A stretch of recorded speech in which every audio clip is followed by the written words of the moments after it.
আপনারা সবাই জানেন বাবার সামনে মেয়ের লাশ, মেয়ের সামনে বাবার লাশ। এত করুণ এত অবস্থাটা, আমরা এত মুসলিম এত মুসলমান থাকা সত্ত্বেও আমরা পারছি না কোনো প্রতিবাদ করতে। এই হাসরের ময়দানে ঠিকই গাজা ফিলিস্তিন জিতে যাবে, তারা বিজয় হয়ে যাবে। ওরা ওই দিন বলবে, আল্লাহ আমরা একাই লড়েছিলাম, সারা বিশ্বের মুসলমান তাকেই দেখেছিল। কথা কোন ঠিক কিনা বলেন? আমরা দায়ী হয়ে যাব। এখন আমরা তো রাষ্ট্রের দায়িত্ব না, আমরা রাষ্ট্রের কেউ দায়িত্ব নাইও।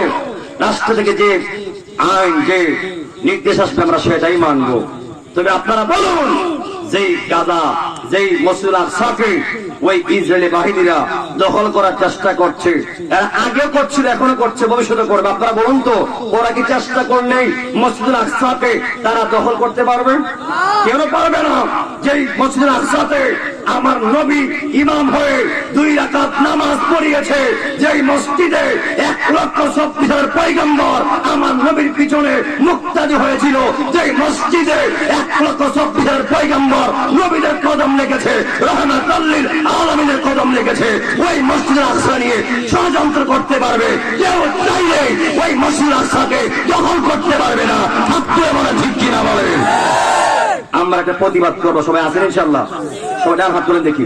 নারায়ে তাকবীর, আল্লাহু আকবার, নারায়ে রিসালাত, ইয়া রাসূলুল্লাহ, ফিলিস্তিন ফিলিস্তিন জিন্দাবাদ জিন্দাবাদ, মসজিদুল আকসা জিন্দাবাদ জিন্দাবাদ, ইসরায়েলের গালে গালে আওয়াজ দিয়ে আওয়াজ দিয়ে, ইসরায়েলের গালে গালে অ্যাকশন টু অ্যাকশন, ইসরায়েলের বিরুদ্ধে, নেতানিয়াহুর বিরুদ্ধে দিয়েছি তো রক্ত, রক্তের বন্যায় নারায়ে তাকবীর, নারায়ে রিসালাত, ফিলিস্তিন ফিলিস্তিন, মসজিদুল আকসা।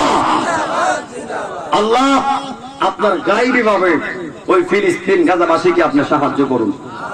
আল্লাহ আমরা বাংলার মুসলমানরা এইটুকু ছাড়া আর কিছুই করতে পারছি না।